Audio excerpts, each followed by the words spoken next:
ಏನಾಯ್ತು? ತಲೆನೋವು, ವಾಂತಿ, ಕಣ್ಣು ಸ್ವಲ್ಪ ದೂರದೃಷ್ಟಿ. ಎಷ್ಟು ಸಮಯದಿಂದ? ಹುಟ್ಟಿದಾಗ್ಲಿಂದನೂ ದೂರದೃಷ್ಟಿ. ಈಗೇನಾಗಿದೆ ಅವನಿಗೆ? ಈಗ ತಲೆ ನೋವ್ತಾ ಇದೆಯಂತೆ. ತಲೆ ನೋವು ಉಂಟಾ? ನೋವಿದೆಯಾ? ಈಗ ತುಂಬಾ ನೋವು ಉಂಟಾ? ತಂದೆ ದೇವರ ಯೇಸುವಿನ ನಾಮದಲ್ಲಿ ಪವಿತ್ರಾತ್ಮನ ಸಹಾಯದೊಂದಿಗೆ ಕರ್ತನ ಪಾದಕ್ಕೆ ಬಂದಿದ್ದೇನೆ. ಈ ಮಗುನ ಆರೋಗ್ಯಕ್ಕಾಗಿ ನಾನು ಪ್ರಾರ್ಥಿಸುತ್ತೇನಪ್ಪ. ಮತ್ತೆ 11:28 ಹೇಳ್ತದೆ, ಎಲ್ಲಿ ಕಷ್ಟಪಡುವ ಹೊರವರೇ ನೀವೆಲ್ಲ ನನ್ನ ಬಳಿಗೆ ಬನ್ನಿರಿ, ನಾನು ನಿಮಗೆ ವಿಶ್ರಾಂತಿ ಕೊಡ್ತೇನೆ ಅಂತ ವಾಗ್ದಾನ ಮಾಡಿದ್ಯಪ್ಪ.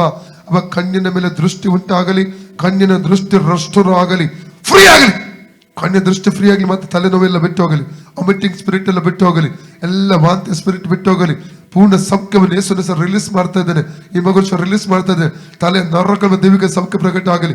Free in the name of Jesus. ಕರ್ತನ ಯೇಸು ಕ್ರಿಸ್ತನ ಬಾಸುಂಡೆಗಳ ಮೂಲಕ ಈ ಮಗು ಗುಣವಾಯಿತು. ಕರ್ತನ ಯೇಸು ಕ್ರಿಸ್ತನ ಬಾಸುಂಡೆಗಳ ಮೂಲಕ ಈ ಮಗು ಗುಣವಾಯಿತು. ಕರ್ತನ ಯೇಸು ಕ್ರಿಸ್ತನ ಬಾಸುಂಡೆಗಳ ಮೂಲಕ ಈ ಮಗು ಗುಣ. Free in the name of Jesus. ಈಗ ನೋಡಿ, ಹೋಯ್ತಾ? ಓಕೆ, ಯೇಸುಗೆ ಸ್ತೋತ್ರ. ಓಕೆ.